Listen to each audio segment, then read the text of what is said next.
नमस्कार, मैं हूं विनोद कुमार शुक्ला। अड्डा पर आपका स्वागत है। पश्चिम बंगाल में घुसपैठ को लेकर के बहुत चर्चा है। लगातार इस मामले में वहाँ की जो भारतीय जनता पार्टी है वो सरकार को घेर रही है। दूसरी तरफ ममता बनर्जी का ये कहना है कि जो बंगाली भाषी हैं उनको आप घुसपैठिया नहीं कह सकते हैं। अब इसके कई पक्ष हैं। भारतीय जनता पार्टी इस तरह की बात कर रही है। ये एक बड़ा संकट है। इसको लेकर के अदालत और केंद्र सरकार की अपनी एक वो है। सुप्रीम कोर्ट का कहना है कि ये जो बांग्लादेशी और रोहिंग्या हैं ये एग्रेशन है, इंटरनल एग्रेशन है। इसके अलावा जो संघ है, संघ ने इस मामले को लेकर के अभी जोधपुर की बैठक में चिंता जताई कि बांग्लादेश पश्चिम बंगाल में जो डेमोग्राफिक बदलाव हो रहा है घुसपैठियों के कारण वो एक बड़ी समस्या है और इस पर काम करने की जरूरत है। अब ये तीन पक्ष हो गए, लेकिन जो असली बात है जिसकी हम चर्चा यहाँ करना चाह रहे हैं, जो चर्चा करना जिसके लिए ज़रूरी है वो ये कि भारतीय जनता पार्टी अपना एक बात रख रही है। विधानसभा में इस मामले को उठाया गया, इसके कारण 4 लोगों को विधानसभा से 1 दिन के लिए निष्कासित कर दिया गया।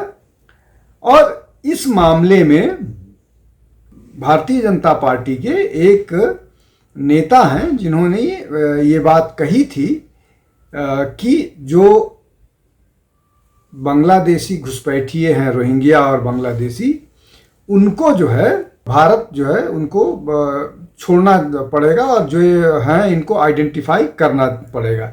ये हैं बीजेपी के विधायक शंकर घोष। अब ये बात बीजेपी पूरे देश में कहती है कि जहाँ जहाँ भी बांग्लादेशी घुसपैठिए हैं वहाँ से उनको भगाया जाए। लेकिन इसके जवाब में जो तृणमूल कांग्रेस के मालदा के जिला अध्यक्ष हैं और मालतीपुर विधायक हैं अब्दुल रहीम बख्शी, उन्होंने धमकी देते हुए कहा कि जो ये शंकर घोष हैं अगर वो इस तरह की बात करेंगे रोहिंग्या और बांग्लादेशी की, तो उनके मुंह में तेजाब डाल दिया जाएगा।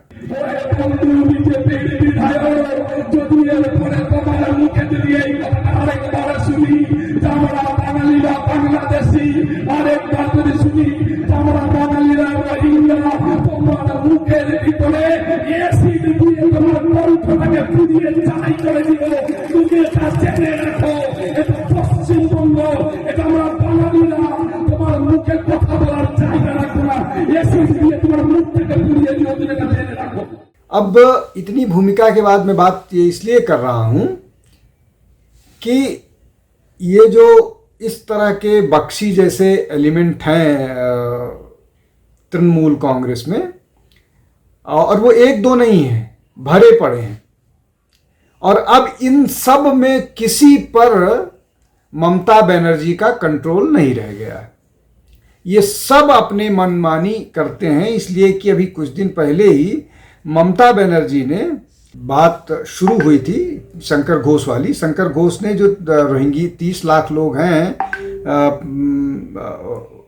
प्रवासी मजदूर, उनको रोहिंग्या और बांग्लादेशी कहा था। अब इसको लेकर के तेजाब डालने वाली बात बख्शी ने कही थी। अब ये जो बख्शी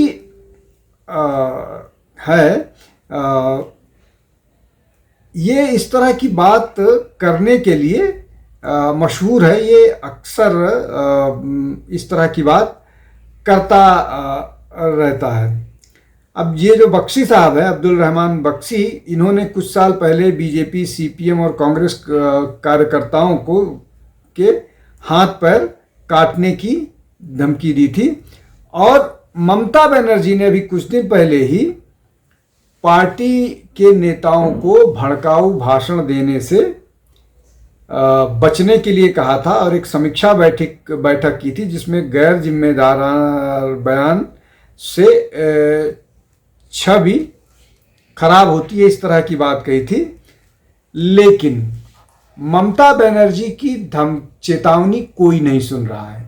ममता बनर्जी की चेतावनी के बावजूद जितने भी मुस्लिम नेता हैं, वो मुस्लिम नेताओं की तो बात छोड़ दीजिए, सारी चेतावनी के बावजूद जिस तरह से महुआ मोइत्रा और एक दूसरे जो सांसद हैं तृणमूल के, जो चीफ विप थे, जिन्होंने रिजाइन कर दिया, इनकी आपस की बहस, पब्लिक बहस, सब पब्लिक स्पैट सबको मालूम है, मतलब सार्वजनिक रूप से झगड़ा, और रिजाइन चीफ विप का पद छोड़ने के बावजूद भी वो रुकने का नाम नहीं ले रही है। तो ममता बनर्जी का अपने प्रशासन और एडमिनिस्ट्रेशन पर तो ममता बनर्जी का ने पूरी तरह से सरेंडर जैसा ही किया हुआ लगता है, इसलिए कि उनको मालूम है कि उनका वोट बैंक कौन है। उस वोट बैंक को वो खुली छूट दे करके रखेंगी, तभी उनको वोट मिलेगा, और उनको वो खुली छूट उन्होंने दे रखी है। इसलिए वो चाहे वक्त के नाम पर जो बवाल हो, दंगे हों, वो हो, चाहे संदेश खाली का मामला हो, चाहे आरजी कार का मामला हो, चाहे और किसी एजुकेशन, अभी लॉ की स्टूडेंट के साथ हुआ, उसके बाद एक और रेसिडेंट डॉक्टर के साथ एक उसके मुस्लिम कलीग ने बदतमीजी की, और वो अक्सर इस तरह की बात करता रहता है। ये सारी चीज़ें हो रही हैं। किस तरह से आरजी कार के बाद जो सबूत मिटाए गए, मॉब आई, सरकार पश्चिम बंगाल की पुलिस कुछ नहीं कर पाई, ईडी के लोगों पर हमले हुए, पश्चिम बंगाल की पुलिस कुछ नहीं कर पाई। उसके बाद सीबीआई जब शेख शाहजहां को अरेस्ट करने आई तो अरेस्ट नहीं करने दिया। जब कलकत्ता पुलिस के जो अभी जो डीजीपी हैं पश्चिम बंगाल के, उनसे सीबीआई पूछताछ करने आई तो ममता बनर्जी धरने पर बैठ गई। दूसरी तरफ एक यूट्यूबर को हरियाणा से पश्चिम बंगाल उठा करके ले जाती है। तो ये एक सेलेक्टिव उनका अप्रोच है, एक बात।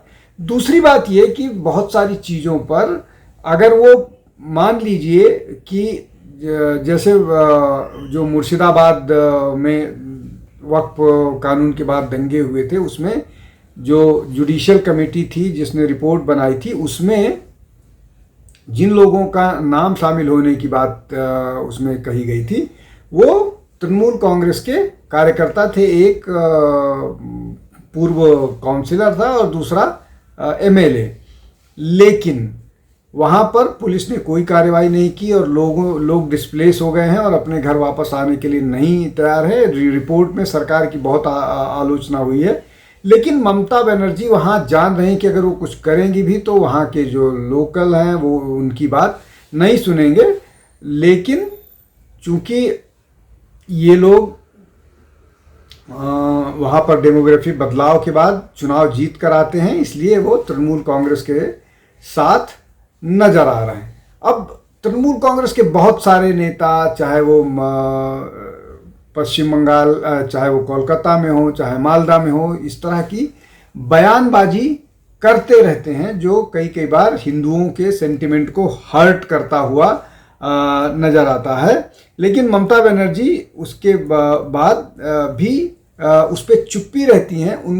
उनको इस बात का लगता है, एहसास हो चुका है कि अगर इस सब मामले में वो इंटरवीन करेंगी तो शायद वो एक्सपोज हो जाएंगी, उनकी कोई बात नहीं सुनेगा। जैसे जब वो पार्टी के फोरम पर उन्होंने बोला कि किसी को भी विवादास्पद बयान से बचना चाहिए, उसके बाद एक छोटा मतलब एक एमएलए जो है वो उनके खिलाफ मतलब वो जो है इस तरह के बात करता है। अब ये जो कंट्रोवर्शियल स्टेटमेंट्स या कंट्रोवर्शियल स्टेटमेंट्स जो हैं वो टीएमसी के नेताओं की एक लंबी फहरिस्त है। उसमें सब शामिल हैं। टीएमसी के नेता जो हैं वो लगातार इस तरह की चीज़ें करते रहते हैं, जो टीएमसी के नेता हैं। अब जैसे ये अनुव्रत मंडल हैं, इन्होंने एक विवादास्पद बयान दिया था बीरभूम में, जो है उनके खिलाफ जो एफआईआर हुआ था, और वो लगातार ये इस तरह के अरेस्ट को इवेड करते रहे, बचते रहे। लेकिन इस तरह के चीज़ों पर लगाम क्यों नहीं लगा पा रही हैं ममता बनर्जी? चाहे ये मंडल का मामला हो, चाहे शेख शाहजहां का मामला हो, चाहे अभी बक्सी का मामला हो, चाहे और किसी और उसका मामला हो, ये लगातार इस तरह की चीज़ें होती रहती हैं। अब जैसे जब कलकत्ता गैंगरेप वाला मामला हुआ था, तो उस समय कल्याण बनर्जी जो हैं, जिनका महुआ मोइत्रा से विवाद चल रहा है, उस समय उन्होंने भी इस तरह का बात कही थी। मदन मोइत्रा ने बोला था कि अगर कोई जब कॉलेज बंद है तो किसी को क्यों बुलाने की ज़रूरत है, और अगर वो कोई कॉलेज बंद होने पर महिला को वहाँ जाना नहीं चाहिए था, तो गई अगर है तो मतलब बेसिकली महिला की जिम्मेदारी साबित करने की कोशिश की जा रही थी। तो ये जो है वो मदन मोइत्रा जो तृणमूल कांग्रेस के एमएलए हैं, उनका बयान है। इस तरह से अब इसमें मसला ये है, जो जिसकी अब कल्याण बनर्जी का भी इस मामले में जिस बयान था, जो मसला ये है कि इन सब को लेकर के देखिए, जो इंडिविजुअल सेंट्रिक पार्टीज होती हैं, उनमें जो नेता होता है वो मतलब उसको आप ये कहिए कि सारी निर्भरता उस नेता पर रहती है, तो उस नेता के कहने का वैल्यू होता है, और उसको कोई डिफाई नहीं करता है। अगर उसको डिफाई करेगा तो उसका राजनीतिक कैरियर संकट में होगा। उसको ही दृष्टिगत करते हुए अगर जो पश्चिम बंगाल की तीसरी बार की मुख्यमंत्री हैं, वो अपने पार्टी के नेताओं को ये बोल रही हैं कि आपको अपने स्टेटमेंट्स में, अपनी बातचीत में सावधानी बरतनी चाहिए, विवादों से बचना चाहिए, और उसके बाद भी लोग लगातार विवादित बयान दे रहे हैं, आपस में झगड़ रहे हैं, पब्लिकली झगड़ा करते हुए नज़र आ रहे हैं। जो लगातार घटनाएं घटित हो रही हैं, तो न केवल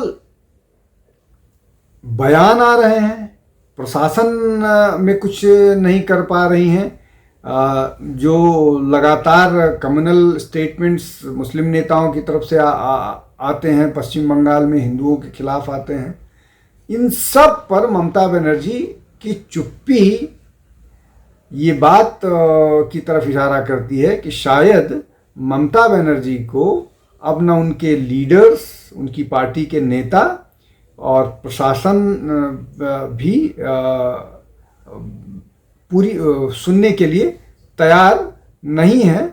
और ये सारी चीज़ें जो हो रही हैं, वो लग रहा है कि ममता बनर्जी अब पार्टी में वैसी हानक उनकी अब नहीं रही जैसा वो कभी हुआ करता था, और जैसे जिस बात के लिए उनको जाना जाता है।